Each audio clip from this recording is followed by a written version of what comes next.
Today on Locked On Red Wings, we're going to recap the Ottawa Senators game and talk about some post-game comments made by Sam Gagner.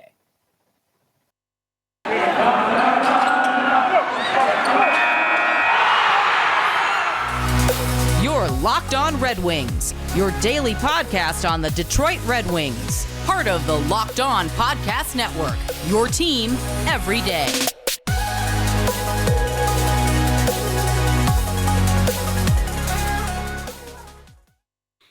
I'm counting it.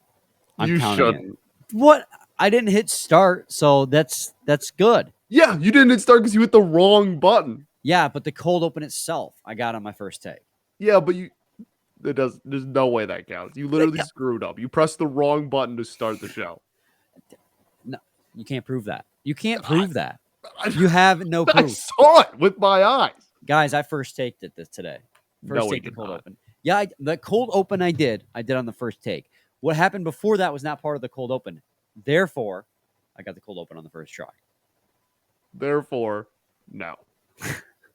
Welcome back to the Locked On Red Wings podcast. We are your hosts, Brian Fisher and Scotty Bentley. Scotty's also a host over at Locked On Tigers. Thanks for making us your first listen every single day. We are free and available on all platforms. Scotty, the Red Wings lost 4-1 to the Ottawa Senators today. Or last night by the time people are listening to this. Not the most exciting game in the world to watch between two, bottom of the league teams, but there were a few positive things to talk about. Before we get into that, hey, it was Tigers night at Little Caesars Arena, and that was pretty exciting. They were giving away this honestly pretty sick hat. It was a red Detroit Tigers hat. Yeah, it was sick, man. That thing was hard. But, yeah, a lot of the Tigers were there. I know they had Eric Haas on the TV broadcast. He said some things that apparently got the fan base fired up. Yeah. They had Michael Fulmer on the in-arena interview that was on the Jumbotron. Badu did the puck drop. Really? I didn't notice that. He did the puck drop, yeah. Well, Eric Haas saying that the home run pumped him up because he's always hated Chicago or something like that. He's from here, man. Like he said a lot of cool stuff. Like he did, yeah. He said, "I've hated Chicago my whole life," was his exact quote. So that's obviously going to go over. That's going to go over really well with the fans. But he's from here, like hometown kid, and he even talked about. Somebody asked him about Red Wings fandom growing up, and he said he was a bigger Red Wings fan than he was a Tigers fan growing up. Like He's diehard at all the Detroit teams. So it's just so cool that he's found his spot and found success. I mean, he was I don't want to call anybody a failure, but he was he was not productive and not really anything in Cleveland when he was there before the Tigers picked him up and was kind of just like a non-factor. And he comes here and now is obviously doing great things. So that's really cool to see. That's been the trend with the Tigers the last couple of years, though. Not just Haas, but Akil Baddoo is a Rule 5 draft pickup. He comes along and he had an explosive year last year, and he's one of the exciting young guys on the team. So there's been a couple of guys just like that. No, but Tigers night at Red Wings LCA was fun having all the Tigers there. Actually, they showed up, man. It was like Miguel was there, Baez and Candelario, I think, were there too. Yeah, I mean, Mize was there, Skubal was there, Manning was there. Obviously, we already talked Haas, Baddoo, Meadows was there. Torkelson was there, and he got the Larkin jersey with the C on it. It's literally right across the street, so not a long trek. Everybody showed up to this game. It was super, super cool. Well, and those jerseys came from the team store. Just saying. They came earlier in the before the game started to acquire those jerseys. So just it runs through Brian. The show runs through Brian. One of those Tigers players got a Rasmussen jersey. I'm just saying. Did they? There was a Rasmussen jersey mixed in there, so someone got that cool. Rasmussen Renaissance rep. Rasmussen Renaissance, baby. That's hard. No, it was cool. I mean, like you said, the hat was sick. The hat that they were handing out was dope. People kept coming in the store asking if we were selling them. I'm like, nah, sorry, it's a giveaway. Yeah, they're cool, man. I would have fought somebody for them off the record. Like that. That's cool. Off the record? You're saying it on the record? I said off the record. Well, I'm not editing it out. So what are you gonna do? But no, it's just super cool whenever they a lot of cool pictures came out of the night. Just really fun whenever they kind of intertwine, teams. And obviously it's super easy with those two because they're both owned by the same person. So like it's way easier to do those than it is even the other two teams. But question for you. yeah. Was this a fever dream I had when I was a child? Or did the Tigers and the Red Wings play a baseball game? Yes. At one point. This did happen. Correct. Okay. They did it like one time, and I thought it was really cool, and they've never done it again. And I wish they would. Yeah, they did. It was like a softball game, I think. Yeah. Yeah, they did do that. Yes, absolutely. That was it. That was a real thing that happened. I didn't make that up. No, it was a while ago. I don't even want to try and guess what year it was, but yes, that did happen a while ago. When both teams were still like playoff teams. Yes. The good old days. I'm getting close to that though. Again, not this year for the Red Wings though, as again they lose 4-1 to the Ottawa Senators. Senators season sweep of the Red Wings. And Scotty, what are your thoughts? What's standing out in your head the most about this game? Your main takeaways? Thomas Greiss was excellent.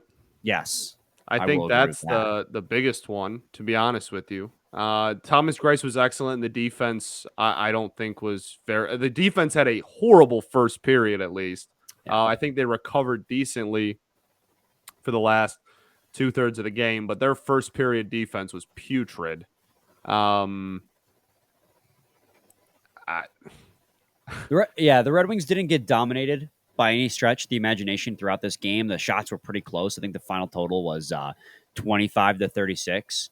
So it wasn't like a huge blowout. Obviously, the Senators finished with 11 more shots, but it wasn't, even if you look at the Corsi for percentage, it was 45, 45, 51 for the Red Wings. So it was within like a 5% margin, so it wasn't a domination, except for that first period, because if you look at the quality of those scoring chances, the Ottawa Senators had a 70% expected goals for percentage in the first period. But after that, again, the Red Wings just did their typical, like, kind of, after the first period, they came out in the second period and looked like they were willing to play some hockey. And it wasn't like to be honest, it wasn't the most exciting game in the world, but the Red Wings defensively, at least, were able to prevent the Ottawa Senators from just completely dominating and getting top quality scoring chances, but they're still getting shots from dangerous scoring areas. I mean, I'll throw up the heat map, one of our favorite pastimes to do, and it's already set to all things considered, power play, penalty kill, even strength. You can just see, like, there's just a long all things considered setting. Well, all things considered setting. All strengths considered. But there's just a big, long blue streak from right in front of the slot. Yeah, it's tough, man. Up the middle. Like, for some reason, the Ottawa Senators had free reign to take shots from anywhere in the middle of the offensive zone. I will say, better that than that. Like, the one on top of the net is obviously bad and needs to not be there. But I mean, better that, I guess, than like getting just hell rained on from you from inside of both circles. Yeah. Like, at least as a goalie, right? At least you're facing everything straight up for the most part, right? Yeah, you're squaring up, but also, I mean, it depends on how far out Greiss was able to come to cut off those angles. If he's playing deep in his net, that's actually going to give more corners available. It's definitely a more of a situational thing, but looking at it in a general term, I mean, there's pretty much nothing inside the faceoff circles, which is a change of pace from what we're used to. And like I said, obviously the one in front of the net or on top of the net basically can't happen. And that's been one of the biggest issues for this team all year. But as far as like the tail of that thing, right? Like the rest of the street that kind of goes like over the logo. I mean, there are a lot worse places for you to have the other opponent taking most of their shots from. Yeah, and that other goal, the one that happens right at the hash marks here, was just an absolutely filthy redirection by the Ottawa Senators. Like, I watched, I was like, I can't even be mad. That was such a disgusting redirection. It was so well placed. Our heat map is wow. I almost dropped an F-bomb there. Pretty boring. Our heat map's horrible. So we have that going for us. For those listening and not watching, the heat map for the Red Wings is pretty much non-existent. They didn't get a lot of shots on that. They had 25 total. Say that? It's just wild Yeah. how not good this is. Well, and the most amount of the shots they had came from the right dot. Like, why is that where the majority of your shots took place from? They just, again, they didn't necessarily. How do I put this? They didn't get dominated, but the Ottawa Senators definitely had more quality shot attempts than the Red Wings had. As you could see on the heat map, it was just much better opportunities. It just wasn't that thrilling of a game. I mean, it was 2-1 all the way until like middle of the third period, where the Senators extended their lead. Or I'm sorry, it was 1-1 until the Ottawa Senators retook the lead rather, and then scored 2 empty netters at the end. The Red Wings just can't seem to really get any offense going right now, and I keep going back to it. And I don't want to harp on it because we do so much of it with the team losing the way they are right now. But I mean, we got to get some kind of catalyst. I mean, Jacob Vrana has been the main catalyst for this team for a while now, but eventually, I mean, he's not going to sustain that 25 shooting percentage, so we got to get scoring from elsewhere. I mean, you can't just have Tyler Bertuzzi scoring a goal in the power play be the only goal you score. Yeah, for sure. And I mean, we've talked about like the depth on offense is not where we expect it to be going forward, and not, I mean, where it can't be this bad going forward if you want to ever be competitive. But like, we do have some injuries, right, that are playing a factor. And like at the end of the day, we sold at the deadline and we have people hurt. So like this team was already struggling. Yeah. And now on top of that, like, least we forget, we are without Fabry and Vlad, who were both big contributors for the offense this season. So while it certainly is bleak, and the offense really outside of the top line has been pretty inconsistent. Inconsistent, to put it nicely. We do have to remember that the second half of this season is not how the team was ever supposed to look. You don't go into a season going, oh, yeah, we really want to sell at the deadline. No, you want to compete. Mm-hmm. And then on top of that, you don't ever plan for injury. So we have two guys that were top 6 production that are not here and have caused a lot of reshuffling. And honestly, we've had a lot of injuries in the bottom 6 too. It's just the team at no point in the last offseason, at any point this season, was the team ever actually supposed to look like it does right now. And I think for the last month, we've been reaping that. Yeah, absolutely. We're going to continue breaking down this game. I want to talk about that Bertuzzi goal, mostly because the Seider assist was pretty sick nasty. Pretty sick nasty. But first, I got to talk to you guys today about HelloFresh. With HelloFresh, you get farm fresh, pre-portioned ingredients and seasonal recipes delivered right to your doorstep. Skip trips to the grocery store and count on HelloFresh to make home cooking easy, fun, and affordable. That's why it's America's #1 meal kit. Ingredients travel from the farm to your doorstep in under a week, so they can arrive fresh, all without a trip to the grocery store or farmer's market. HelloFresh chefs know how to diversify the menu with seasonal recipes like salmon limon and pasta primavera. I pronounced that as best as I could there. No, you nailed it. Thank you. Customize your favorite dishes with the new Hello Custom offerings by swapping out one protein or side for another, upgrading for a more luxe experience, or even adding protein to a veggie meal. That means more choices, more variety, and more meals truly tailored to you. I've used HelloFresh. My parents are actually using HelloFresh right now. And they say the same exact things that I said about it when I was using HelloFresh, is the fact that they constantly give you great meal ideas. The prep time is not that long. The prep is very easy with step-by-step ingredients. So the entire time you're doing it, you're like, all right, I'm not feeling lost. And then the end product always, and here's something I've noticed a lot with these meal kits is they send you this picture. And they're like, this is how it's going to look. And then you finish it and you're like, okay, it tastes fine, but it does not look nearly as appetizing as the picture. Never had that problem with HelloFresh.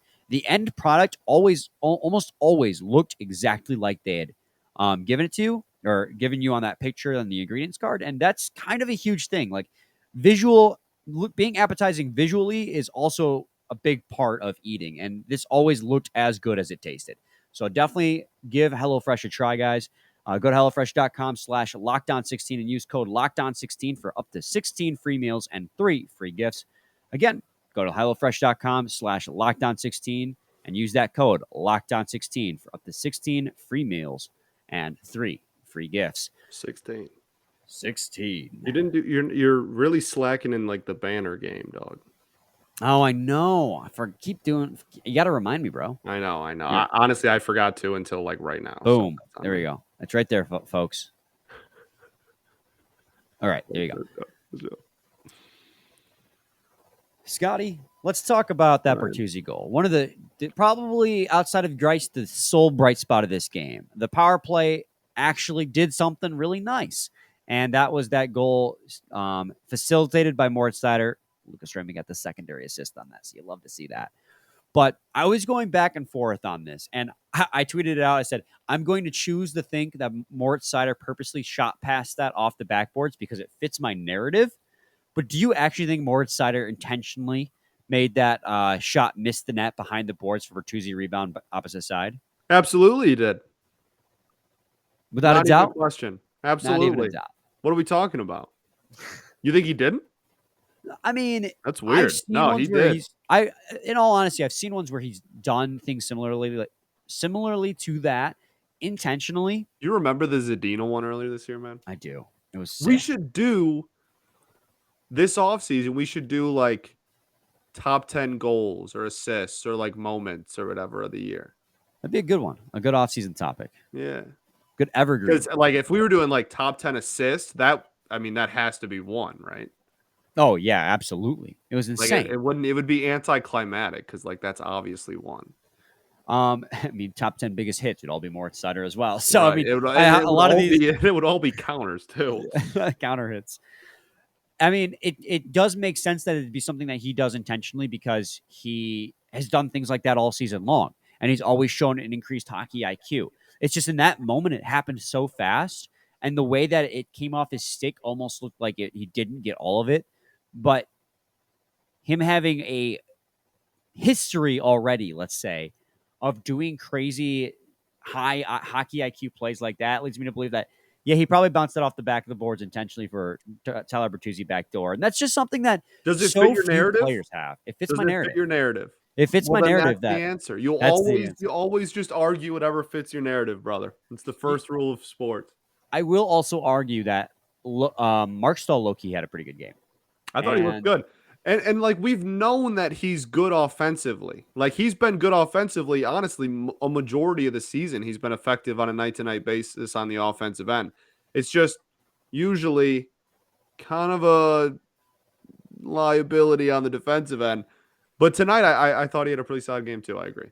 Yeah, and like he had, you know what? The advanced metrics back me up on this.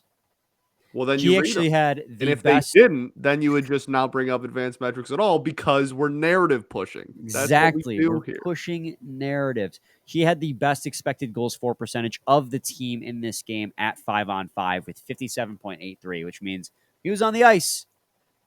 The Red Wings produced 57.83 of the quality shot attempts. That would mean that, yeah. So he had a relative of 30 in this game. Pretty good. Pretty happy to see that out of my boy Mark Stahl. But not just that. Actually, the plays that I thought of that I noticed too were in the defensive zone. Just him bodying people. Like he was being really physical in this game, and it was nice to see. Yeah, I completely agree. And for as poor as I thought everyone looked defensively in the first period, I do think that there was still some decent performances if you're looking at the landscape of the entire game. And another guy we haven't gotten to at all since he's come back from injury is actually Mitchell Stevens, who, according to Hockey Stat Card, had the best performance overall. Can you do a zoom? Yes. Weighting offense and defense against each other. Obviously, the one thing that stands out, which goes back to our first segment, is how piss poor the offense was in this game. They were not getting brutal. They were not getting quality scoring attempts or quality scoring chances at all. There's just no offense. Only a total of 25 shots. Thankfully, the Ottawa Senators aren't very good either, so it kind of looked like a closer game than it really was. But Mitchell Stevens had the best game out of all of them, impact-wise. He had a positive defensive impact, a positive individual impact, and a positive miscellaneous impact, which I'm really curious because you don't see miscellaneous on here often. So I'm really curious what they're considering the miscellaneous impact of this hockey game. In fact, let me look up here and see exactly what they're talking about. Mitchell Stevens. Man, what is it? I honestly have no idea what his miscellaneous impact could have been. We'll take it. We'll take it. But I mean, I guess we lost by 3 goals, so like maybe we won, I guess. But well, then number 2 on that list is Moritz Seider, and that's because he had a very weak offensive impact in this game, but was offset by a .92 individual impact, which of course comes off that power play assist that he had. Oh, so. Also first Red Wings rookie defenseman since Lindstrom to have 20 plus power play points. That goes back to 1991. Which is already wild just because, like, any time you do anything where the last person to do it is Liddy, like, that's obviously a big deal. But you could call it Liddy. But also... just moves on. That was so bad. That's what I'm here for. Okay. I have to recover now. That was really brutal. But... So it's already like amazing enough, obviously. But I think on top of that, you have to just realize how ineffective and bad the power play has been all year. And then you're like, wow, that honestly even becomes even more impressive that he was able to get 20 points off a brutal power play this season. I mean, the kid's unreal. Should be unanimous Calder. Oh, without a doubt. I mean, the fact that, well, I mean, you just said it yourself, that on a team like this, he's got that many points, most since Nick Lidstrom in 1991, just speaks volumes of the impact that he's had. Can you imagine this team without Moritz Seider, how bad it would be? I mean, I don't think this team's competitive through January if it was not for Moritz Seider. But, I mean, we could rave all day about Moritz Seider and what he's doing for this hockey club. We've done it plenty of times in the past. But instead, I'm going to rant and rave about Built Bar and why they're delicious and why you should eat them. And that's because they have puffs. Have you tried puffs? If you haven't, you're missing out on one of Built Bar's best tasting bars. Puffs are the first ever protein infused marshmallow. They're fluffy. They're marshmallowy. They're not just a protein bar. They are a treat, and they're covered in 100% real chocolate.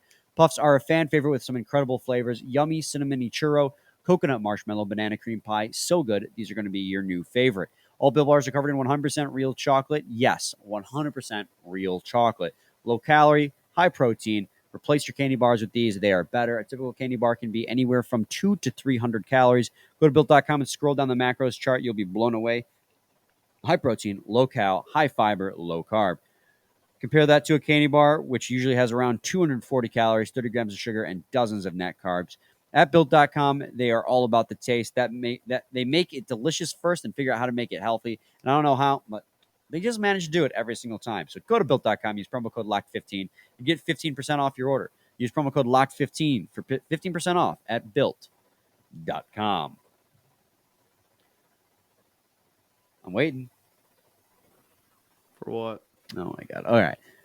We're doing this, I guess. Segment 3, Locked On Red Wings podcast. Scotty, you have... There it is. You're ridiculous. You say my jokes are bad. Yeah, that was certainly much better than you could say it's Liddy. Come on now. Come on. It's charming how no, bad they are. They're charming. That's me. It's 100% Brian. Yeah, you're not charming. Wow. I guess I walked into that one. I think you're charming, though. Thanks, brother. Appreciate it. Oh, that wink. It's dangerous. Hey, yo. Sam Gagner made some comments in the postgame. He did. You alerted me to this as I was driving home during postgame, so I didn't really get to see it. What did he say? Yeah, well, I don't think it was this is from 2 days ago as you're listening. It's from 2 days ago. So I'm really out of the loop. I think it was just like after like a practice, I think. Like just got asked some questions in a normal media session. But basically was asked about how he liked being a Detroit Red Wing and said that he wanted to come back, essentially, is the gist of it. The exact quote is, "It's been a lot of fun. I'm really enjoying it and hopeful I can stay here in the future." And, made a joke about some of the younger guys on the team are closer to his kid's age than his age. But I think he's really embraced and really likes kind of the veteran leadership role in the, I almost said in the clubhouse, in the locker room, right? And it has clearly taken that to heart and thinks it's a big deal and wants to come back and stay. And I was just more so wondering if you think that there is a spot for him going forward, because I don't think anyone dislikes Sam It's Gagner. impossible to dislike Sam Gagner. Right. I think if you have the ability to have him back in some capacity, you probably do it. But I'm also, is the production that he's putting up worth him being like I'll put it this way. Unfortunately, I don't think that if next season you're going into opening night and Sam Gagner is on your third line, that you have done enough in the offseason and that you are going to be competitive next year. So that's a really good question. If he's a fourth liner, we have a conversation to have. Sure. Why not? I don't think Gagner should be your third liner going into opening night. He's also not having a bad season, though. Even I statistically wise, he's got 28 points so far in 71 games. He's got 12 goals and 16 assists. So, that's decent production from a bottom six forward, despite playing on a Red Wings team that, especially lately, has really been pretty brutal. He's only a -5. Well, I'm throwing stats at you. I'll give you his Corsi for the season. He's got a Corsi for percentage of 41.6%, a -7.1. So he does tend to be on the ice, but that is all strengths considered. Now, I keep saying considered. I don't know why I keep throwing considered on there. So if I just put it to 5-on-5, he's actually got a positive impact of just 0.3. So just barely a positive impact relative to his teammates at 5-on-5. So he's not a bad option at bottom six forward.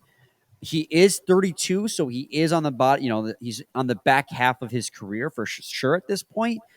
But also, if you're looking at a team that's losing Danny DeKeyser for certain, and losing probably Mark Stahl as well, I'm not opposed to, if you're going to keep one of those veteran leaders in the locker room and give one of those guys an A. I'm all for it actually being Sam Gagner. I am too. Season. Like I said, I don't want anything I said to come off as no. I understand. I don't think Gagner can be productive. I wouldn't mind slapping an A on his chest and putting him at fourth line next year. Absolutely, I'm all for that. I just, as far as like we've seen this year, how quickly a couple of injuries can tank your depth, and I just don't think it's intelligent to have an offseason which leads you to Sam Gagner being a third liner is like, hey, this is our plan this year. If you want to take another step forward and you want to compete, I think he probably should be on your fourth line. That being said, I'm all for him being on the fourth line, and I'm okay with going as far, like you said, as putting an A on his chest. That's fine by me. Yeah, I mean, as in a vacuum, I really like Sam Gagner. I'd like to see him stay. And I think that he does provide, a certain value to this team. Again, like statistically, he's not putting up bad numbers for a bottom six forward, especially at his age. And he's clearly a veteran in the locker room that the team responds to and respects. So I'm like all for keeping him on board, but if it's at the right value and you do enough outside of Sam Gagner to improve the team in the offseason. I mean, unfortunately, bottom six forwards are a dime a dozen, and you could get a younger option than Sam Gagner that would make this team better next season. So logically, do I think that keeping him around is the best move? I'm not certain, but that doesn't mean that I'm also advocating for, him to. Yeah, at the end of the day, I think we survive no matter what the decision is. Like, I don't think either way is vital or detrimental to the future of the team. I don't know. It's probably coming off as very fence sitting. Like, I think that there is a path forward for him to be on this team next year and be that veteran leader and get that A, to just be that veteran presence in the locker room, the guy who's been around and done it all. Well, he's hasn't done it all, but he's been around since 2007 was his rookie season. So I'm just like, I don't know. My bias is probably interfering with what I probably know to be true, but he's got an expected goals for percentage of negative 1.14. So even when you go and look at that, and that's at 5-on-5 exactly, like he's still barely, um, you know, a negative impact. So it's just, and that's coming on. That's on a team that's just so, I don't know. I get really, I have such a soft spot for guys like Sam Gagner and Mark Stahl that it's hard for me to logically look at it. Logically, I think there is definitely like you could move on from him and make the team better. But I also think that there is a value to holding on to him. Well, like It's I just said, whether or not you can hold on to him and improve. And if he's going into your season as a fourth liner, then you did improve because yeah. he's playing a lot of third line minutes this year. He just doesn't actively make the team worse. There are players on this team. I'm trying to phrase this the right way. There are players on the Red Wings right now who are basically UFAs waiting or retirement waiting. Like that as soon as the season ends, they're not a Red Wing anymore. Sam Gagner is not one of those players. He does bring a value. And so even if he's playing on the fourth line next season, which would probably be the ideal situation for Sam Gagner, and given line shuffling or injuries, he could play third line at times. I'm not opposed to keeping him because I think that he does bring positive assets to the locker room and on the ice. Agreed. Cool. .com. What if you had waited until just now to say it? That would have been the longest. One of these days. I got plenty of time. Any final thoughts?